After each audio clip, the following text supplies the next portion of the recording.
안녕하십니까. 네, 수요예배 나오신 여러분들을 주님의 이름으로 환영합니다. 네, 우리 시간에 같이 예배할 때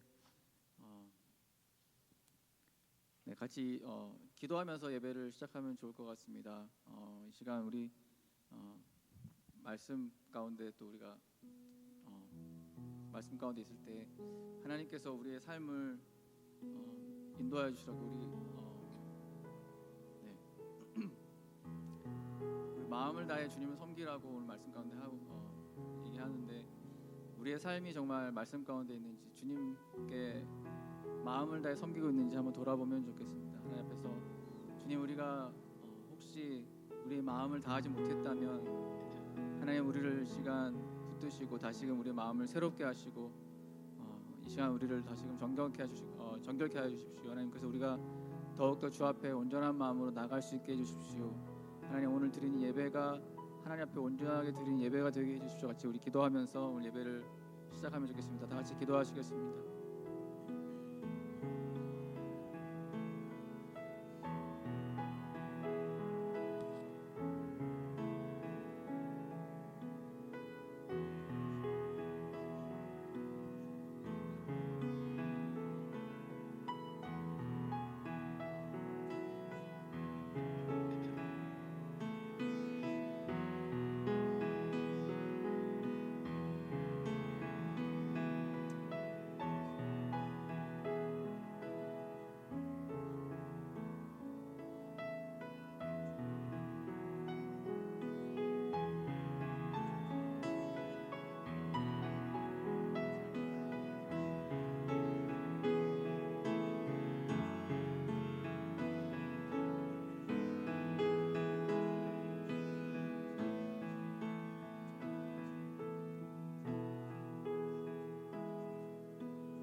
다 같이 일어나셔서 찬양 드리겠습니다.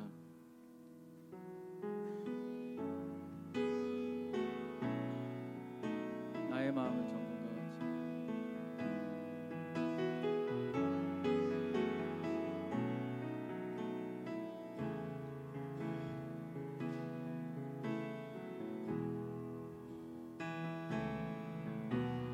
나의 마음을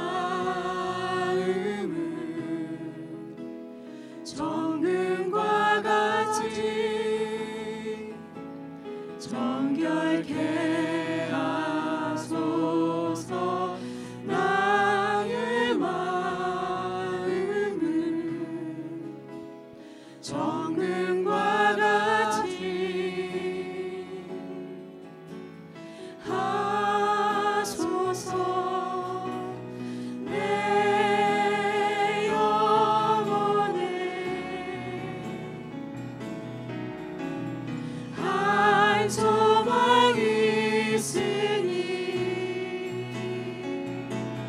주님과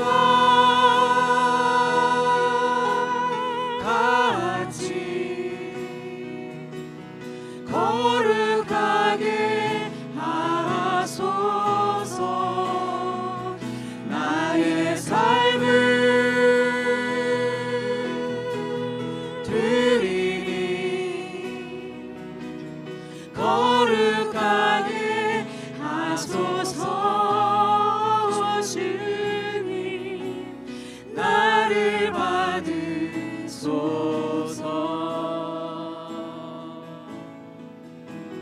나를 받으소서. 다시 한번 고백합시다. 나의 마음을 정금과 같이. 나의 마음을 정금과 같이 정결케 하소서. 나의 마음을 정금과 같이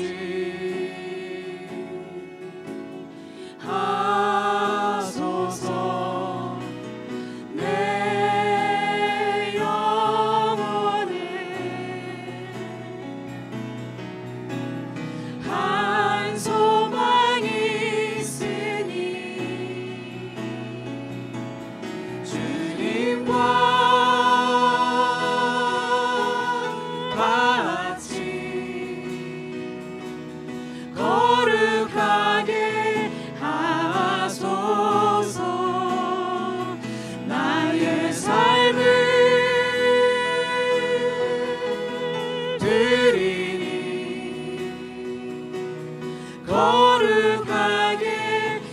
하소서. 주님 나를 받으소서.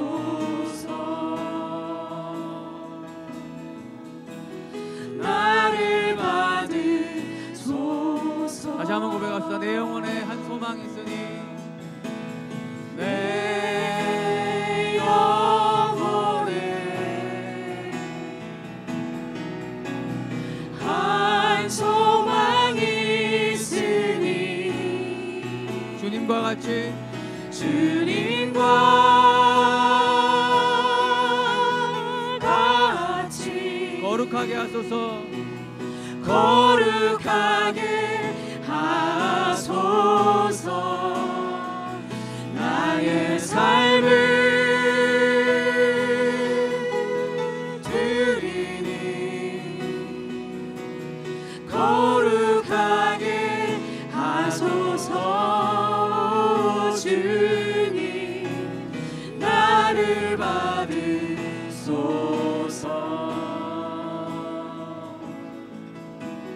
나를 받으소서.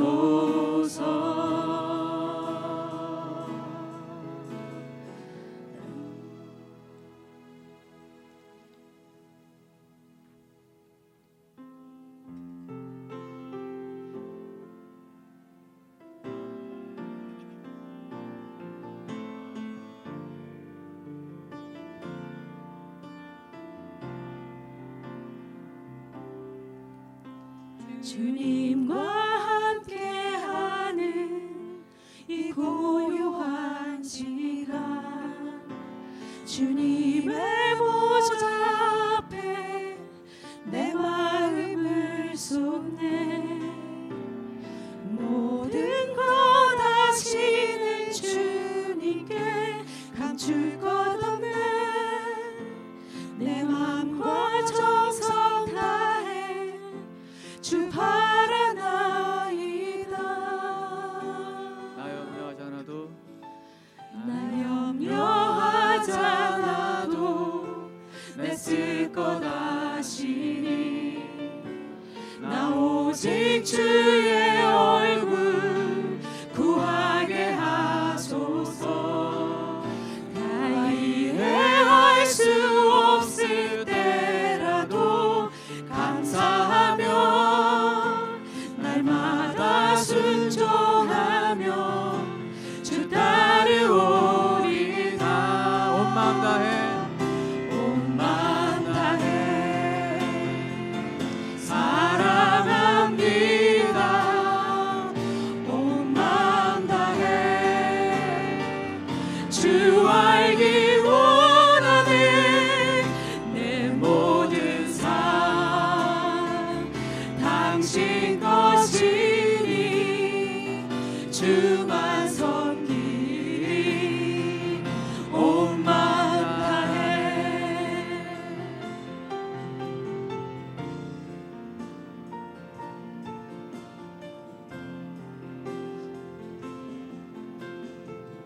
다시 한번 고백합시다. 주님과 함께하는 주님과 함께하는 이 고요한 시간, 주님의 보좌 앞에 내 마음을 쏟네.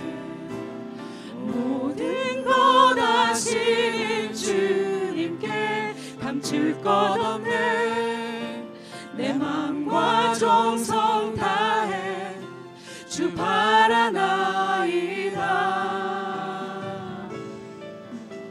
나 염려하지 않아도 내 쓸 것 아시니 나 오직 주의 얼굴 구하게 하소서. 다 이해할 수 없을 때라도 감사하며 날마다 순종하며 주 따르오리다. 온 마음 다해 온 마음 다해 사랑합니다. 온 마음 다해 주 알기 원하는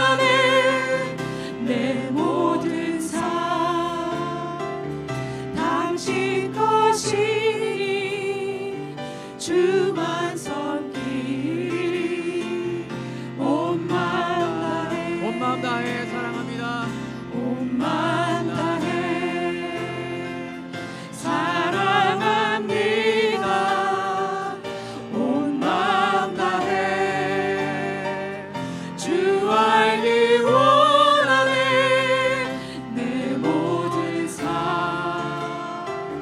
당신 것이니 주만 섬기리 다시 한번 고백합니다. 온 마음 다해 온 마음 다해 사랑합니다 온 마음 다해 주 알기 원하네 주 알기 원하네 내 모든 삶 당신 것이니 주만 섬기리 온 마음 다해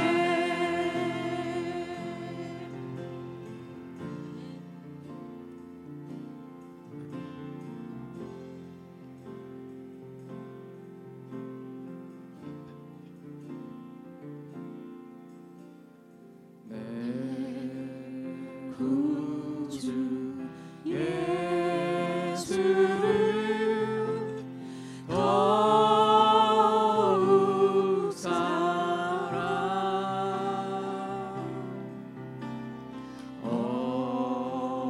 엎드려 비는 말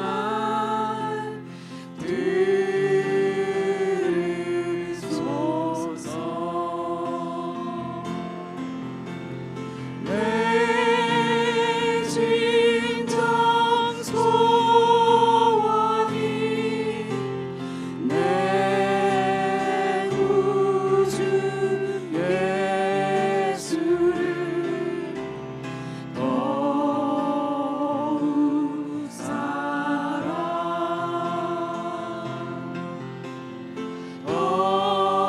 더욱 사랑 이전의 세상 나 이전의 세상 나 길 벗어도 지금 내 기쁨은 지금 내 기쁨은 오직 예수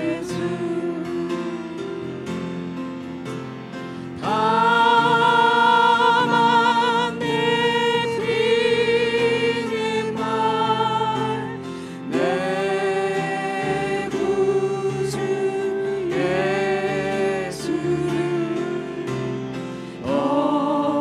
더욱 사랑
자리에 앉으셔서 기도하시겠습니다.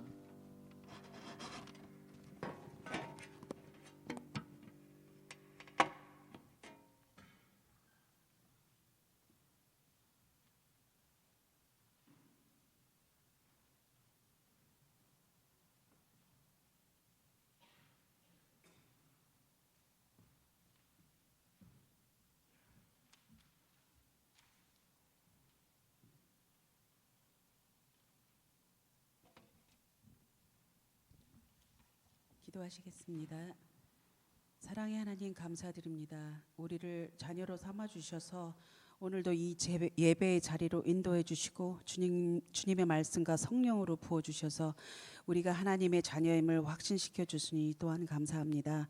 우리의 죄 대신 십자가에 못 박혀 고통 당하시는 중에도 아버지 저들을 사하여 주옵소서, 자기들이 하는 것을 알지 못함이니이다라고 그 크신 사랑으로 품으셨습니다. 그 크신 사랑을 이기적인 저희들이 다 알 수는 없지만 주님의 그 아픔과 사랑을 기억하며 우리의 몸과 마음으로 짓는 죄와 미움과 용서하지 못하는 마음을 주님께 내려놓고 더불어 용서하게 하소서. 이제는 온전히 주님만을 바라보며 성령의 인도하심으로 주님의 자녀답게 살게 하시고, 또한 몸과 마음이 아픈 성도들이 계십니다. 남에게 이야기할 수는 없지만 재정적으로 너무 힘든 분들도 계십니다. 우리의 머리카락까지 세신 바 알고 계시는 주님이 찾아가 직접 위로해 주시고 치료해 주시며 부어주시기를 간절히 기도합니다. 또한 주님의 나라를 위해 열심히 살아내는 분들을 기억하시고 그들의 가정과 자녀들을 축복하시며 혼자가 아닌 우리 주님이 전적으로 책임져 주는 주님을 기억하며 주님과 늘 함께 동행할 수 있도록 하여 주옵소서. 성도와 성도 간의 진정한 사랑과 배려로 격려하고 함께 돌보고 이 험난한 세대 속에서 주님의 자녀로 더욱 빛을 내며 살아갈 수 있도록 사울에게 강한 성령을 임하셨듯이 저희의 마음에도 강하게 임하시고 주관하여 주옵소서. 오늘도 목사님을 통해 선포되는 주님의 말씀이 육신이 되어 오신 주님처럼 그 말씀을 통해 진정으로 변화되며 살아가는 모든 빌리지 성도님들 되도록 축복하여 주옵소서. 모든 것에 감사드리며 모든 영광 주님께 올리며 살아계신 우리 주 예수 그리스도 이름으로 기도드렸습니다. 아멘.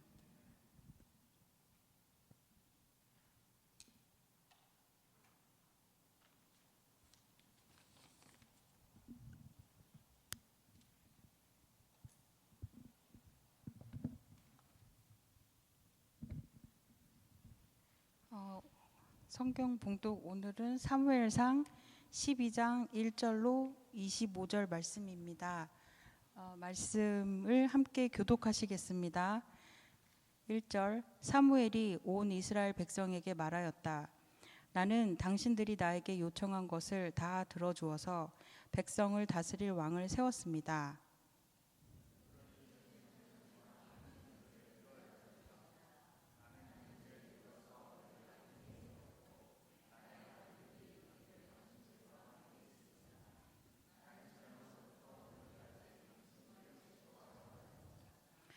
내가 여기 있으니 주님 앞에서 그리고 주님께서 기름 부어 세우신 왕 앞에서 나를 고발할 일이 있으면 하십시오.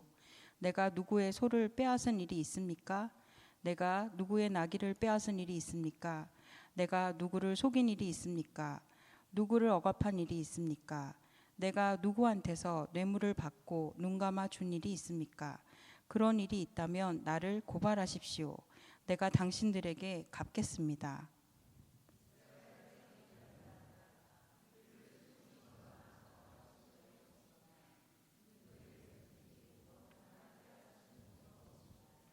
사무엘이 그들에게 말하였다.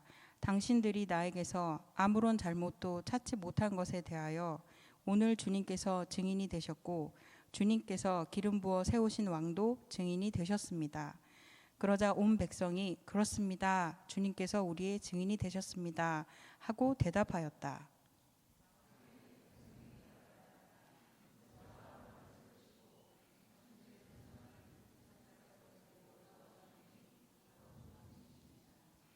그러니 그대로 서 있으십시오. 내가 주님께서 당신들과 당신들의 조상을 구원하려고 하신 그 의로운 일을 주님 앞에서 증거로 제시하고자 합니다.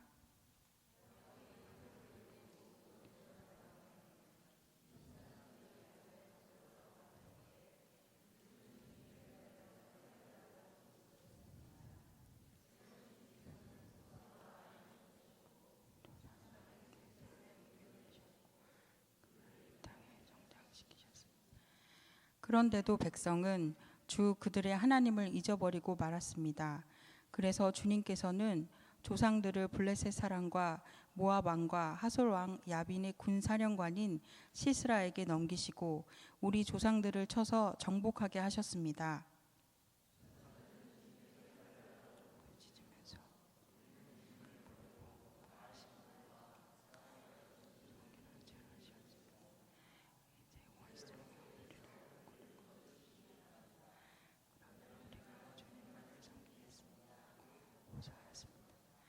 주님께서 이 호소를 들으시고 여룻바알과 베단과 입다와 나 사무엘을 보내셔서 사왕으로 에워싼 원수들에게서 우리를 건져 주셔서 안전하게 살 수 있도록 하셨습니다.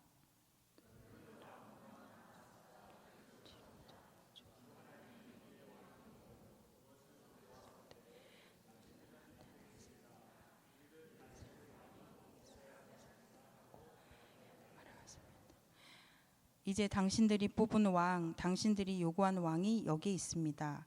주님께서 주신 왕이 여기에 있습니다.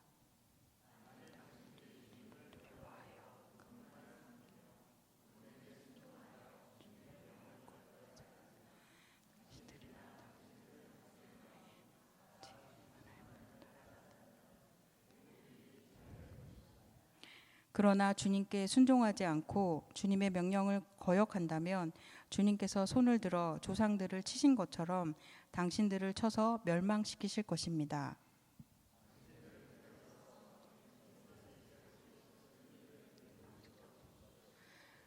지금은 밀을 거두어 드리는 때가 아닙니까? 그렇더라도 내가 주님께 아뢰면 주님께서 천둥을 일으키시고 비를 내리실 것입니다. 그러면 왕을 요구한 것이 주님께서 보시기에 얼마나 큰 죄악이었는지를 밝히 알게 될 것입니다.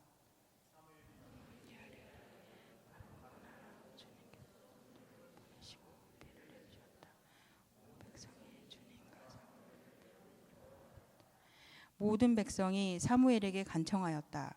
종들을 생각하시고 주 하나님께 기도하셔서 우리가 죽지 않게 해 주십시오. 우리가 우리의 모든 죄에 왕을 구하는 악을 더하였습니다.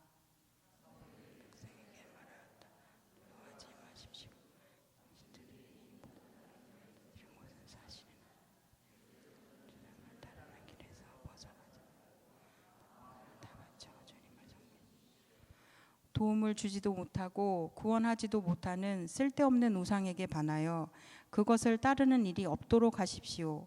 그것들은 헛된 것입니다. 도와주시기로 하셨기 때문에 주님께서는 자기의 계획을 지키지 아니하더라도 백성을 나는 당신들이 잘 되도록 기도할 것입니다. 내가 기도하는 일을 그친다면 그것은 내가 하나님께 죄를 짓는 것입니다.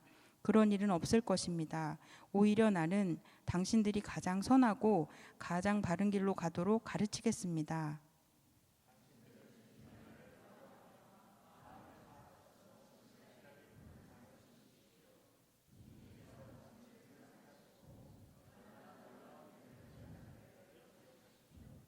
만일 당신들이 여전히 악한 행동을 한다면 당신들도 망하고 왕도 망할 것입니다. 아멘.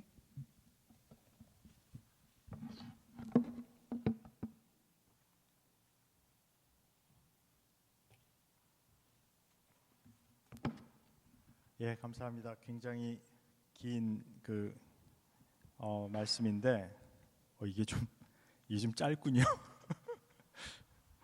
제가 와이어리스가 저기가 잘 안 돼갖고 이걸로 하려고 그러는데 다른 거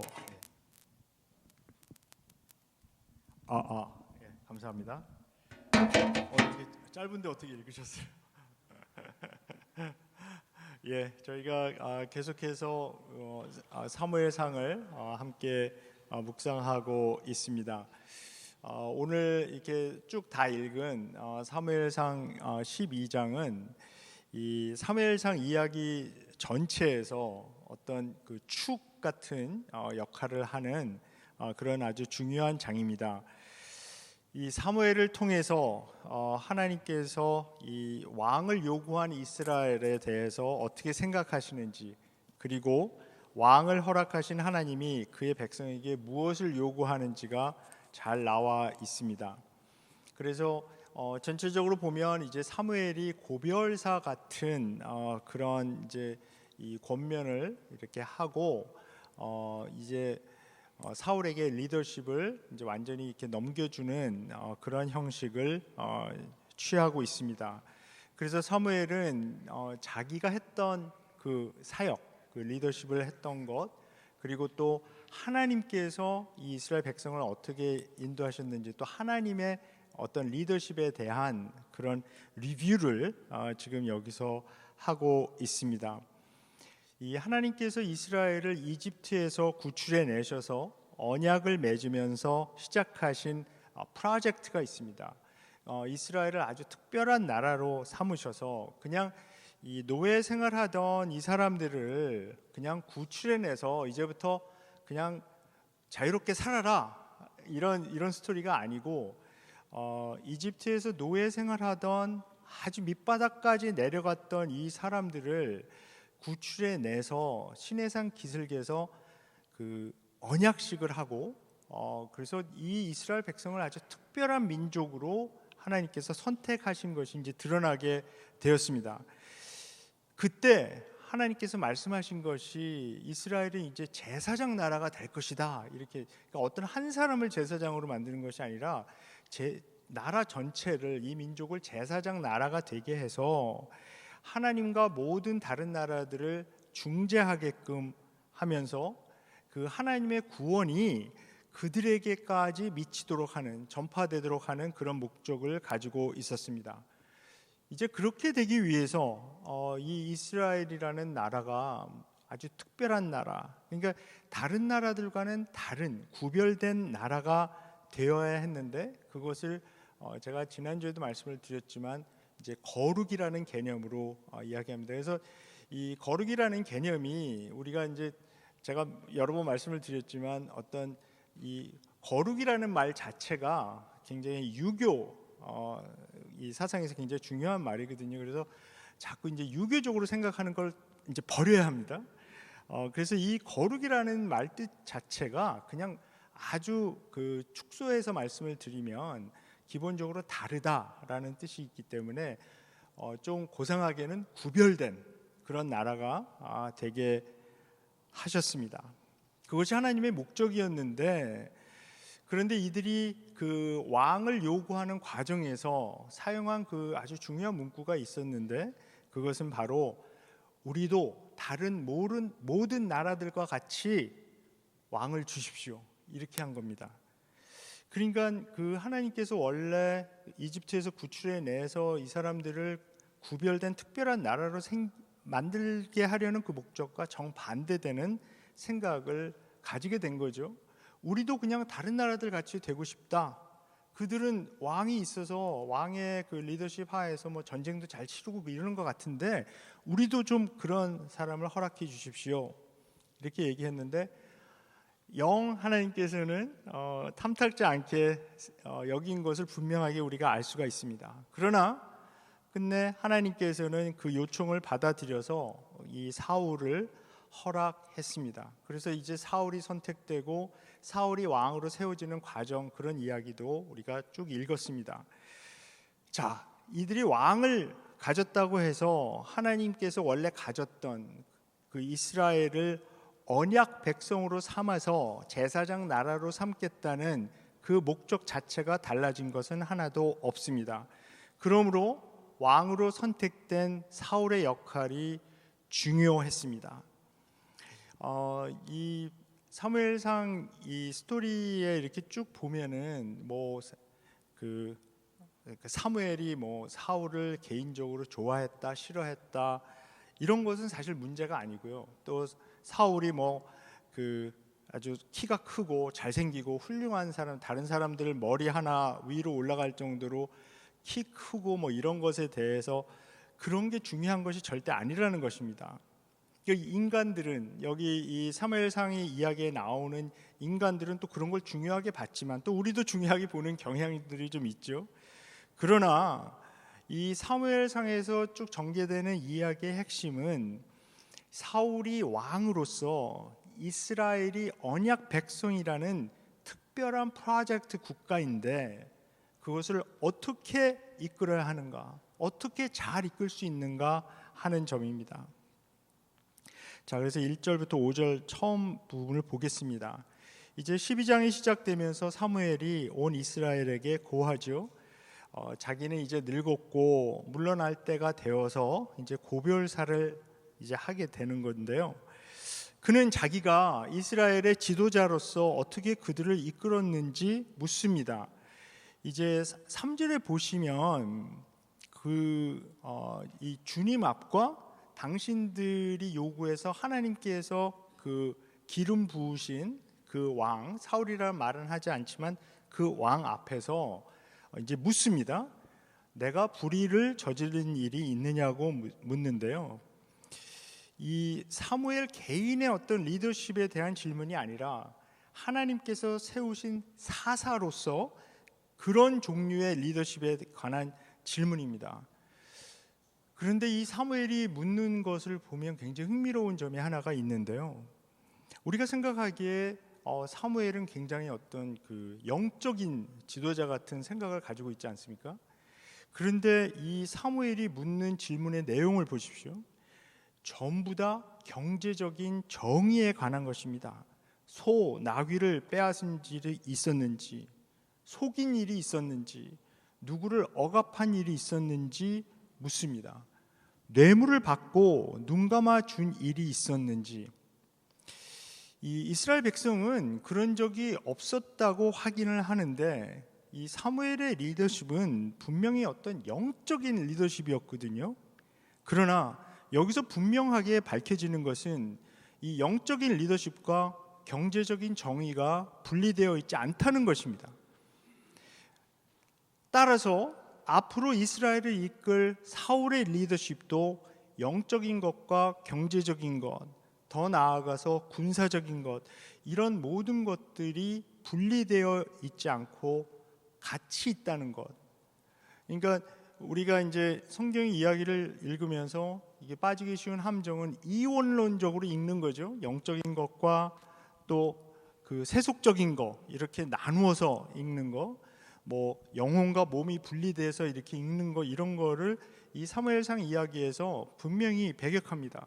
이 모든 것은 하나로 드러나는 것입니다. 이 모든 면에서 영적인 면, 우리가 소위 말하는 영적인 면, 경제적인 면, 사회적인 면, 군사적인 면, 이 모든 면에서 하나님의 정의를 세워야 되는 것이 이제 왕으로서 앞으로 해 나가야 할 일이 되겠습니다. 그 다음 6절부터 11절까지는 그 이제 주님의 리더십에 대한 질문을 이제 던지는데요. 그 개역개정을 그동안에 이제 많이 읽으신 분들은 여기서 이제 주님이라고 번역되어 있는 부분은 전부 다 그냥 여호와로 그 개역개정에서는 이제 번역이 돼 있고요. 이제 좀 더 정확한 발음은 아마 야훼 정도 될 텐데 이것이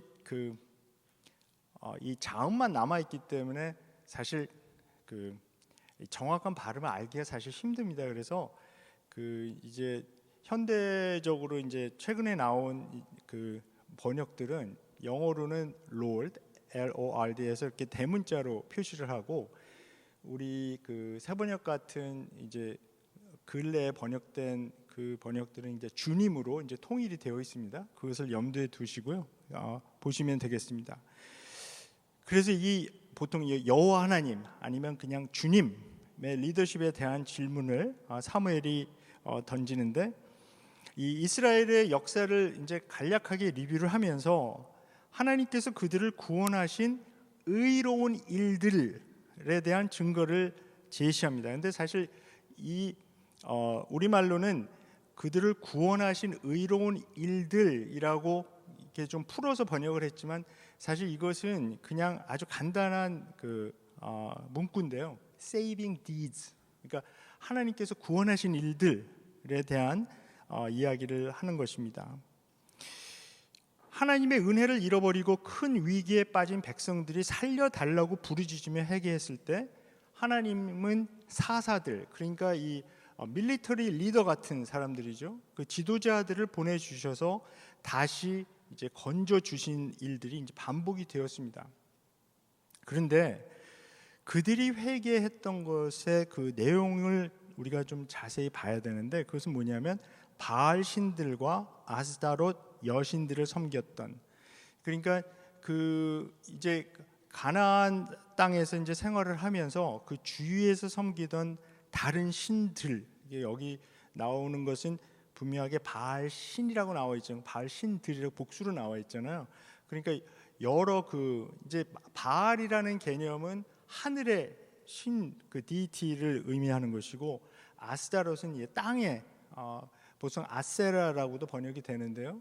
이 하늘과 땅을 주로 서로 관장하는 그런 신들, 그런 우상들을 이제 일컬어서 이렇게 이야기를 합니다. 그런 우상들에 빠져서 우상 숭배에 빠졌던 죄를 그들이 회개하였습니다.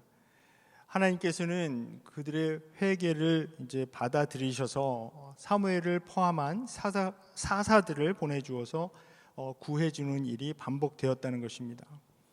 그런데 그럴 때마다 하나님께서 은혜를 베푸셔서 그들을 구해 주었습니다. 그런데 12절부터 보면 암몬 왕 나하스가 치러 왔을 때 이스라엘 백성은 왕을 달라고 요구했습니다. 이 사무엘이 리뷰하는 것을 보면 그동안에 사사로 충분했는데 그들은 다른 모든 나라들 같이 이제 왕을 원한 것이죠. 그리고 그들은 왕을 갖게 되었습니다. 13절에 보시면 그들이 요구하고 주님께서 주신 왕이 여기 있게 되었습니다 하고 말하죠.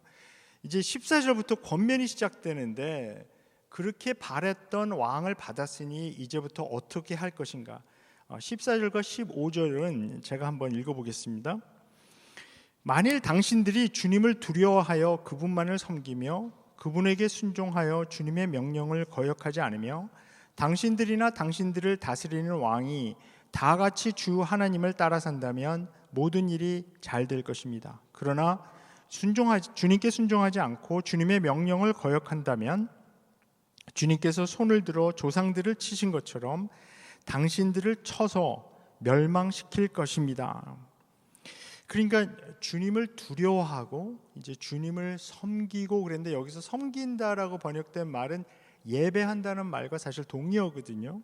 그래서 주님 섬기고 예배하고 순종하여 주님의 명령을 거역하지 아니하며 오직 주님만 따라 산다면 모든 일이 다 잘 될 것이지만 그렇지 않으면 망해버릴 것이다 말씀합니다.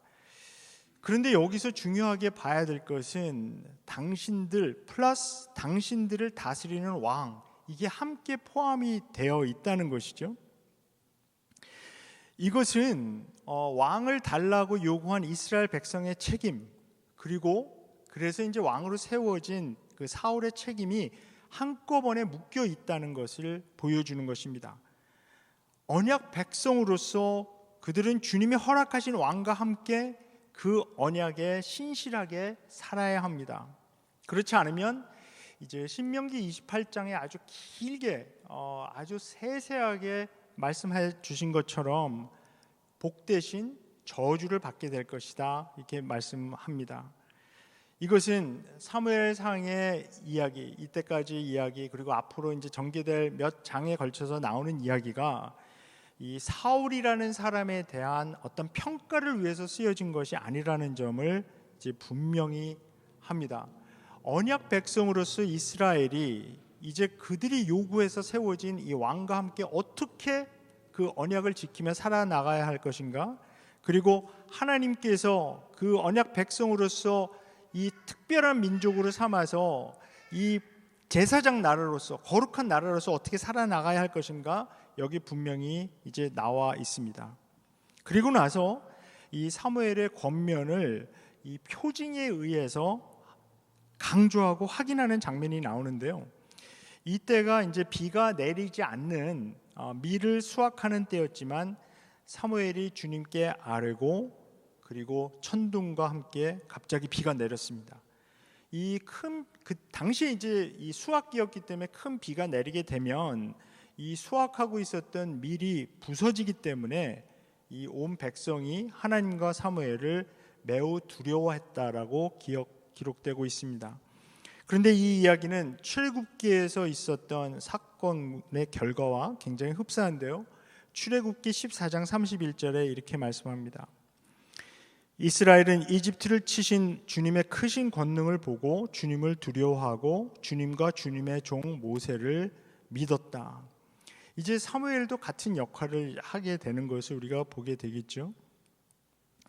자, 사무엘은 이 표징을 보여주면서 이 17절 후반부에 보면 이렇게 말합니다.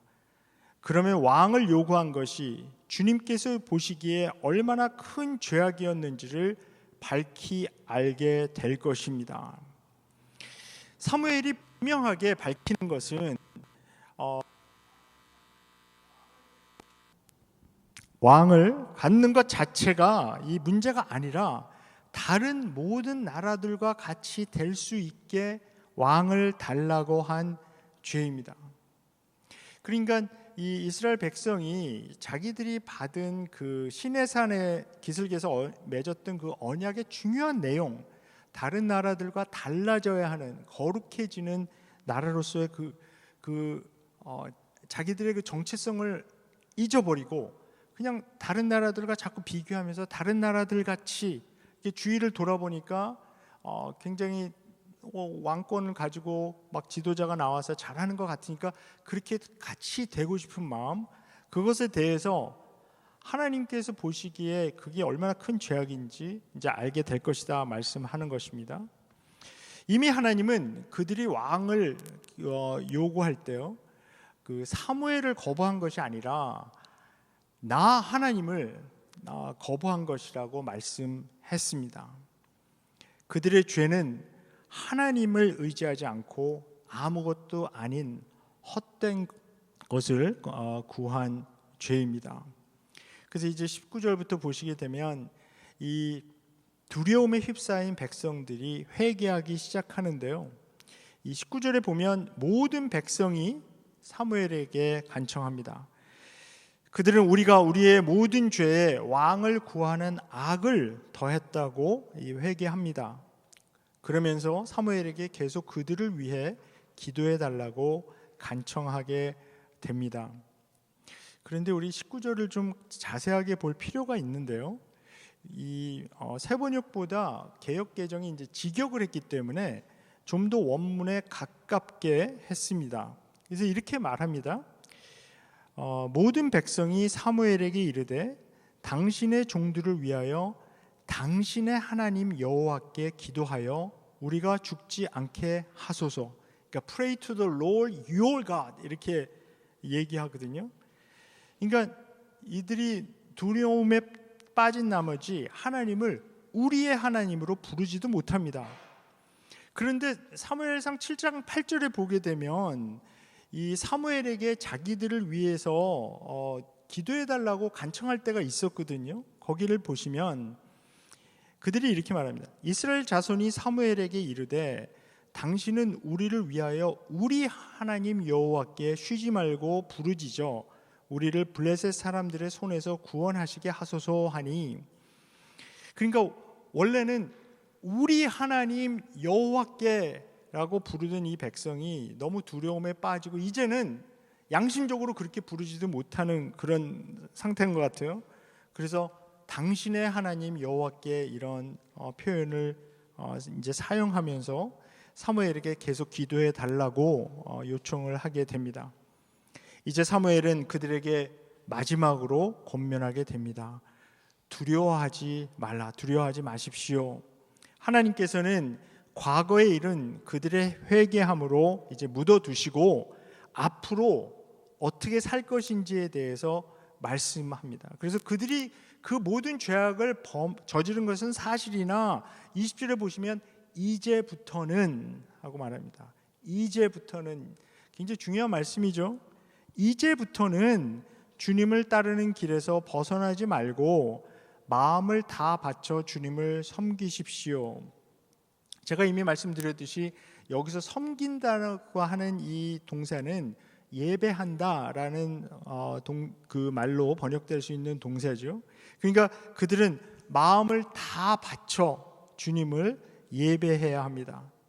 그들은 이제 21절에 보시면 도움을 주지도 못하고 구원하지도 못하는 쓸데없는 우상에게 반하여 그것을 따르는 일이 없도록 하십시오. 그것들은 헛된 것입니다.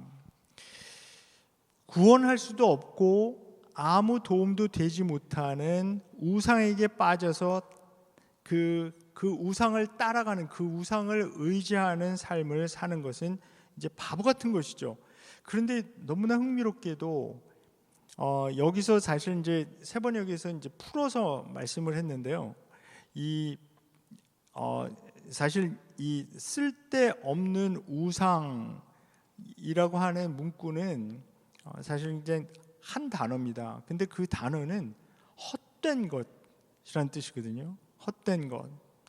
그러니까 마지막에 이제 세번역에서는 그것들은 헛된 것입니다 하고 이렇게 밝혀 놓았는데, 여기서 헛된 것이라고 했는데 이 단어는 그 창세기 1장 2절에 나오는 우리말 번역에는 보통 이제 공허라고 이 번역이 되어 있는데 그것과 같은 단어입니다.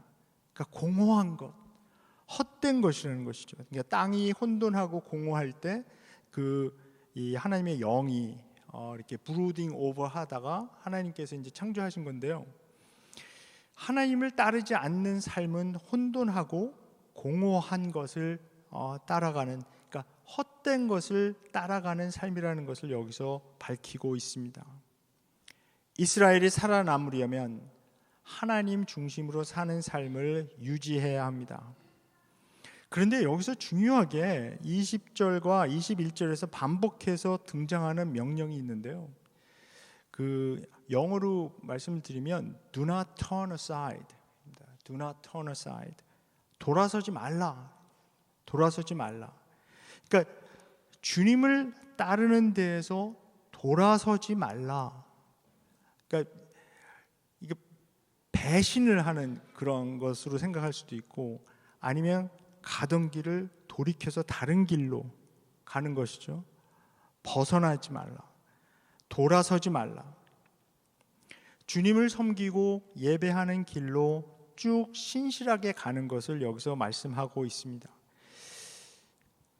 한눈 팔아서 우리의 삶을 더 잘 살게 해줄 것 같은 헛된 것에게 끌려서 하나님을 섬기던 길에서 벗어나서 deviate 하는 거죠. 아니면 turn aside 하는 거죠. 그리고 다른 길로 가는 것. 그렇게 헛된 것을 따르는 삶을 이제 그 우상 숭배를 하는 삶이라고 말하는데요. 그런데 이 이스라엘의 역사에서도 꼭 뭐 바알 신들이나 아까 나왔던 것처럼 아스타롯 같이, 아니면 아세라 목상 같이 이렇게 어떤 눈에 보이는 그런 어떤 목적물을 이렇게 오브젝트를 만들어 놓고 거기에 뭐 절하고 이런 것들은 사실 그냥 겉으로 드러나는 하나의 그 이제 행위고, 그 마음 중심에 뭐가 있냐면 그 하나님을 내가 계속 이렇게 섬기는데 이게 나한테 뭘 도움이 되겠나 하는 그런 생각. 그러니까 어떤 어려운 일이 있는데 내가 하나님을 계속 섬기고 예배하고 이런다고 해서 나한테 무슨 유익이 있나 하는 그런 생각 때문에 이스라엘 백성이 끊임없이 자꾸 곁눈질을 하는 거죠. 다른 것도 의지할 거 없나? 또 그런 매혹적인 것이 생기면 금방 하나님을 섬기고 의지하는 것보다는 그런 쪽으로 갔다는 것이죠. 그런 것을 이 사무엘상에서는 헛된 것들이라고 지적합니다. 22절부터 사무엘은 이제 격려를 하게 되는 거죠. 하나님께서는 자기의 귀한 명예를 지키기 위해서라도, for his name's sake, 그 이름을 위해서라도 이스라엘과 언약을 맺은 주님은 자신의 이름 때문이라도 자기 백성을 버리지 않을 것이라고 격려하게 됩니다. 이게 참 놀라운 선언인데요. 이 하나님의 백성과 하나님께서 맺은 언약은 분명히 쌍방향입니다. 너희는 나의 백성이 되고 나는 너의 하나님이 될지라 말씀하시죠. 그런데 이 순간에 하나님의 신실하심은 의심할 여지가 없고 하나님의 신실하심을 변하지 않습니다. 디모데후서 2장 13절에 이렇게 말씀합니다. 우리는 신실하지 못하더라도 그분은 언제나 신실하십니다. 그분은 자기를 부인할 수 없으시기 때문입니다. 하나님의 캐릭터 안에서 그 변하지 않는 신실하심을 말하고 있는데, 여기서도 그 사무엘은 하나님의 그 이름 때문에라도 당신들을 포기하지 않고 버리지 않을 것이라고 이제 격려하게 됩니다. 또 하나님의 신실하심에 이어서 23절에서 사무엘은 자기 자신도 그 신실함을 지키겠다고 약속하게 되는데요. 유명한 말씀이죠. 그들을 위하여 기도할 것이고 기도하기를 쉬는 죄를 결단코 범하지 않겠다고 굉장히 강하게 이제 선언하게 됩니다. 그리고 사무엘은 계속해서 그들에게 선하고 의로운 길을 가르치겠다고 맹세합니다. 이제 마지막 24절부터 권면이 나옵니다. 이 모든 것은 이스라엘의 신실함에 달려 있다. 그러니까 주님만을 두려워하여 마음을 다 바쳐 진실하게 주님만 섬기고 예배해야 합니다. 주님께서 당신들을 생각하시고 얼마나 놀라운 일들을 하셨는가를 기억하십시오. 이 마지막 25절에 그러나 만약 여전히 악을 행하면 즉 마음을 다 바쳐 진실하게 주님만 섬기고 예배하지 않고 또 헛된 것을 따르면 그때는 그들도 망하고 왕도 망할 것이다. 그러니까 14절과 15절에 이어서 여기서도 다시 왕이 포함되는 것을 우리가 볼 수가 있습니다. 그러므로 이제 세워진 왕의 역할은 하나님의 백성이 언약 백성으로서 신실하게 살면서 이 섬기고 예배하는 그런 리더십을 발휘해야 된다는 것이죠. 왕의 순종과 백성의 순종은 이제 같이 가게 되는데 이제 12장 지나서 우리가 13장, 14장, 15장 이렇게 쭉 그 다윗이 출현하기 전까지 이 사울이 이제 정말 순종했는가? 그리고 정말 신실하게 이 언약 백성으로서 이스라엘 민족을 잘 이끌었는지 한번 잘 보면서 읽으면 좋겠습니다. 오늘 말씀을 맺겠습니다. 오늘 본문은 이 사무엘의 고별 메시지를 담고 있습니다. 이 하나님의 뜻은 아니었지만 이스라엘 백성이 요구하는 대로 하나님께서는 왕을 허락했고 이제 사울이 왕으로 세워졌습니다. 사무엘의 사역은 마무리되고 있습니다. 그리고 이제 앞으로 사울이 그들을 이끌게 될 것입니다. 리더십은 변했지만 변하지 않는 것은 이스라엘이 하나님이 선택한 특별한 민족이라는 것이죠. 그 중심에 언약이 있습니다. 언약 백성으로서 하나님을 신실하게 섬기며 다른 모든 나라들의 본보기가 되어서 하나님과 연결시키는 역할을 했어야 했는데 이 이스라엘 백성은 우상 숭배를 계속 범하다가 위기에 빠지곤 했습니다. 그때마다 사사들을 보내주셔서 구원하신 하나님이지만 백성들이 이제 다른 모든 나라들 같이 왕을 원했을 때 하나님께서 참 그 보시기에 큰 죄악이었지만은 다시 한번 기회를 주시고 왕을 허락해 이제 주셨습니다. 그래서 이제 하나님을 섬기는 길에서 돌아서서 헛된 것을 섬기는 일을 더 이상 하지 이제 말아야 되고요. 왕과 함께 이제는 온 마음을 다 바쳐서 신실하게 주님을 섬겨야 한다.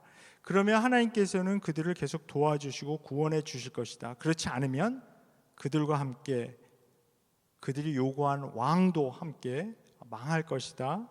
이렇게 이야기가 전개가 됩니다. 그런데 사무엘상에 나오는 이 이스라엘 백성의 이야기는 오래전 먼 나라의 이상한 백성들의 이야기처럼 들리지 않습니다. 이 이스라엘 백성들의 모습에서 우리들의 모습이 발견되기 때문입니다. 하나님의 신실함을 계속 경험하지만 상황이 조금만 바뀌어도 우리는 자꾸 한눈을 팔게 됩니다.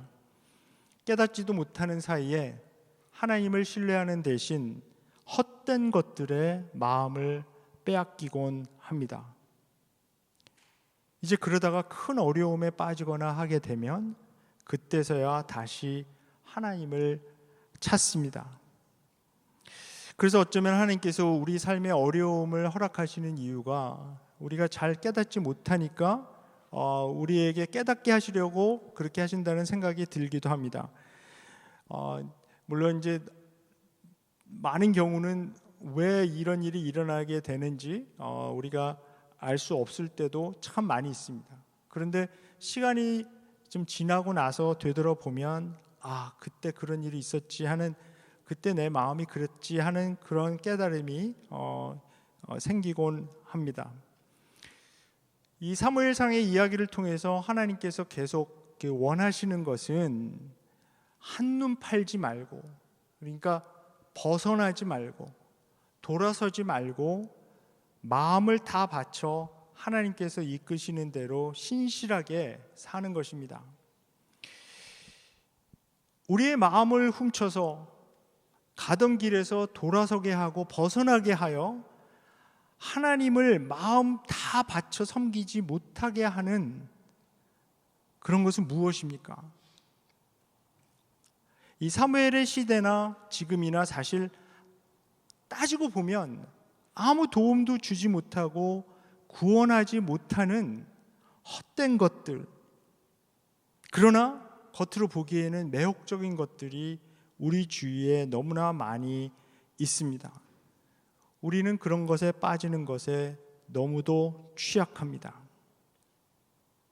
어떤 사람들에게는 그게 명예일 수도 있습니다.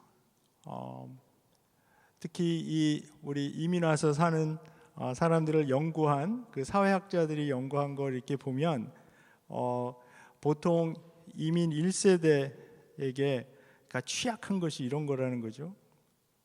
왜냐하면 원래 살던 나라에서는 상당한 명예가 있었는데 여기 이민 와서 살다 보니까 그 명예가 없어진 것 같은 그런 생각들이 많이 들어서 그 명예를 갖는 것에, 그 타이틀을 갖는 것에 특히 굉장히 집착하는 사람들이 많이 있습니다. 저도 그동안에 이렇게 보면서 저 사람 왜 저럴까 그렇게 보면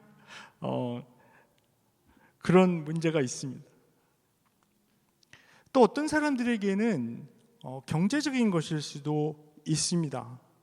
간단하게 말하면 돈일 수도 있고요. 어떤 사람들에게는 성공입니다. 뭔가 내 자존감을 세워야 하고 내가 그래도 남들에게 땅덩거리고 싶은 그런 성공을 누리고 싶은 마음들도 있습니다. 특히 주위 사람들과 비교하고 그들과 같이 되고 싶고 또 잘 나가는 사람들을 보면 그들이 누리는 것을 나도 누리면 좋을 것 같다는 생각을 하게 되면서 가던 길에서 벗어나게 되든지 아니면 돌아서는 사람들을 종종 보게 됩니다. 24절에서 사무엘이 이렇게 말합니다. 주님께서 당신들을 생각하시고 얼마나 놀라운 일들을 하셨는가를 기억하라고 했습니다. 사실 우리가 신앙생활 하면서 잘 생각해 보면 하나님께서 우리 삶에 베푸신 놀라운 일들이 있습니다. 우리가 해야 하는 일은 비교하는 것이 아니라 우리 삶에서 역사하신 그 놀라운 일들을 기억하는 것입니다. 그리고 구별되어 거룩한 백성으로서 하나님께서 나를 왜 이 땅에 보내셨고 여기에 살게 하셨는가, 그 목적은 무엇인가 생각해 보는 것입니다. 그래서 돌아서지 않고 온 마음을 다해 진실하게 하나님만 섬기는 그런 복을 받기를 원합니다. 또 그 복을 나누어 주는 그런 삶을 살기를 원합니다. 우리 사무엘상을 계속 이제 묵상하면서 그런 이스라엘 백성의 모습, 그러니까 온 마음을 다해서 진실하게 하나님을 섬기는 그런 백성들이 되어 가는 것인지, 아니면 계속해서 한눈 팔고 다른 길로 돌아서는 그런 백성이 되는지, 그리고 그들이 그렇게 원했던 왕이 그들을 그렇게 이끌어 가는 것인지 한번 계속 묵상하면서 이 사무엘상을 읽으면 좋겠습니다. 우리 온 마음을 다해서 진실하게 하나님만 섬기는 우리 성도님들 되시길 바랍니다. 예, 기도하겠습니다. 하나님 감사합니다. 사무엘상을 묵상하도록 저희들에게 기회를 주셔서 이 사무엘과 또 사울의 이야기, 그리고 이스라엘 백성의 이야기 속에서 우리 자신의 모습을 발견하게 됩니다. 하나님, 저희도 헛된 것에 빠져서 주님을 섬기는 마음이 식어지고 주님을 따라가는 길에서 벗어나서 돌아서서 다른 길로 갈 때가 있습니다. 주님, 저희들 용서해 주시고 다시 온 마음을 다해서 마음을 다 바쳐 주님만 섬기는 저희로 삼아 주시옵소서. 감사하신 예수님의 이름으로 기도합니다. 아멘. 오늘 말씀 생각하시면서 마음을 다 바쳐 주님을 섬기라 하신 말씀 생각하면서 같이 일어나셔서 온 마음 다해 찬양 드리겠습니다. 다 같이 일어나셔서 찬양 드리겠습니다.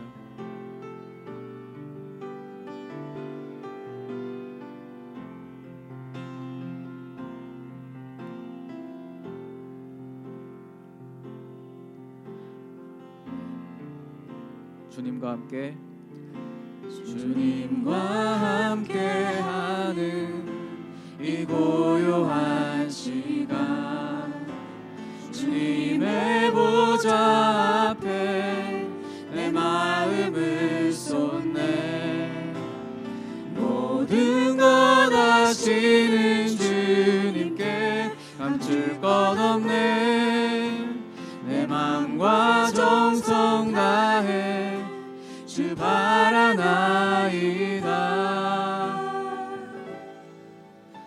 나 염려하잖아도 내 쓸 것 아시니. 나 오직 주의 얼굴 구하게 하소서. 다 이해할 수 없을 때라도 감사하며 날마다 순종하며 주 따르오리다. 아멘. 온 마음 다해 사랑합니다. 온 마음 다해 주 알기 원하네. 내 모든 삶 당신 것이니 주만 섬기리. 온 마음 다해, 온 마음 다해 사랑합니다. 온 마음 다해 사랑합니다. 온 마음 다해 주 알기 원하네. 내 모든 삶 당신 것이니 주만 섬기리. 다시 한번 고백합시다. 온 마음 다해, 온 마음 다해 사랑합니다. 사랑합니다. 온 마음 다해 주 알기 원하네. 내 모든 삶 당신 것이니 주만 섬기리. 온 마음 다해 주만 섬기리. 주만 섬기리. 온 마음 다해.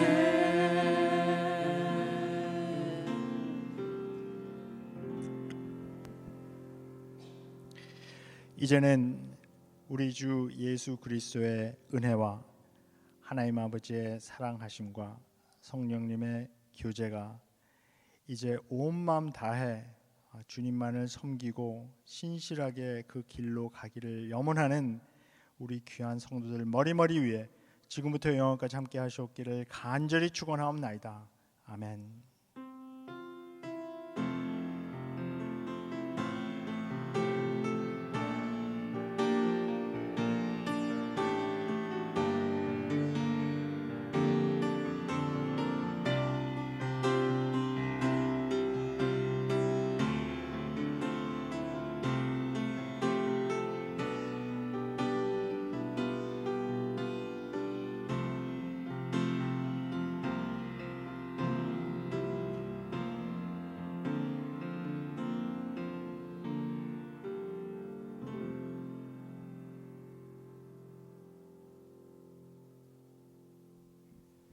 광고 말씀드리겠습니다. 목사님 오늘도 좋은 말씀 감사드리고 우리 찬양팀 수고 많이 하셨습니다. 음향팀도 수고 많이 하셨고요. 지난주 주일날 미나최 선교사님 선교 찬송대회라 그럴까요? 아주 그냥 잘 마쳤습니다. 기도해 주시고 많은 참여를 해주셔서 감사드립니다. 그리고 2주 노동자 캠프가 있죠. 7월 15일 거기에 필요한 모든 물품들이 있습니다. 옷, 벽에, 수건, 세면도구 등 다 준비되신 대로 갖고 오시면 좋겠습니다. 주중에는 오피스로 주시고 주일에는 통역기 부스로 주시면 되겠습니다. 그리고 내일 전쟁과 평화가 엇갈리는 날이 되겠습니다. 그래서 혹시 그 콜롬비아 룸으로 내일 5시 반까지 오시면 되겠고요. 다 같이 모여서 으쌰으쌰 한번 하면 좋겠죠. 이번에 이기면 앞으로 잘 갈 것 같습니다. 그러니까 우리의 응원이 필요할 것 같으니까 또 간식도 준비되니까 다 같이 모여서 같이 좋은 시간 보냈으면 좋겠습니다.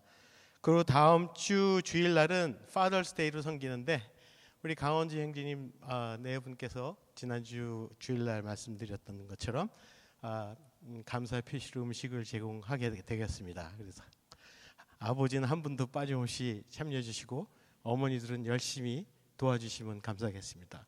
혹시 선물이 준비 안 됐다고 너무 마음 아파하지 마시고 그날 봉사로 갚으셔도 될 것 같습니다. 그렇게 해주시면 감사하겠습니다.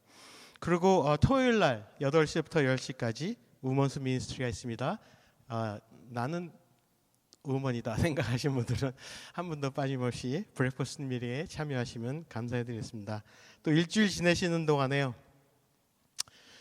우리 펠로십 가운데 아픈 분들 위해서 좀 열심히 기도해 주시고 또 최선 목사님과 가정을 위해서 기도해 주시고 일단 전쟁을 위해서 평화를 위해서 기도했는데 반 토막이 난 것 같아요. 그죠? 일단은 전쟁은 끝났어요. 근데 60일 동안에 거기에 평화 협정을 맺어야 완전히 끝나게 돼요.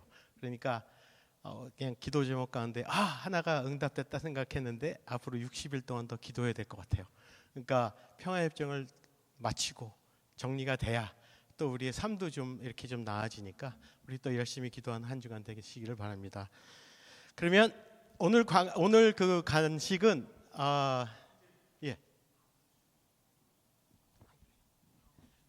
죄송합니다. 다음 주 수요일 날은 목사님 저희가 휴가를 드리도록 하겠습니다. 다름이 아니라 다음 주 수요일 날 우리 그 축구 게임이 저희랑 겹쳤어요. 수요일 날. 그래서 예배부하고 그다음에 친교부가 같이 협력을 해서 같이 응원하는 시간으로 이렇게 지금 웃으시는 분들은 수요 예배 자꾸 안 나오려고 하시는 텐den스가 있는 거로 생각하겠습니다. 그래서 수요일 날은 다 같이 모여서 또 같이 우리 축구 경기를 같이 관람하면서 응원하는 시간을 갖도록 하겠습니다. 그럼 간식은 오늘은 간식은 우리 강규현 자매님 일본 나눔 방에서 준비를 하셨습니다. 특별히 강조해 달라고 하셨으니까 한 분도 빠짐없이 저기 있는 간식을 오늘 딱 끝내고 가시는 겁니다. 자, 그럼 일주일 동안 승리하시고요. 평화로운 한 주가 되시기를 바랍니다.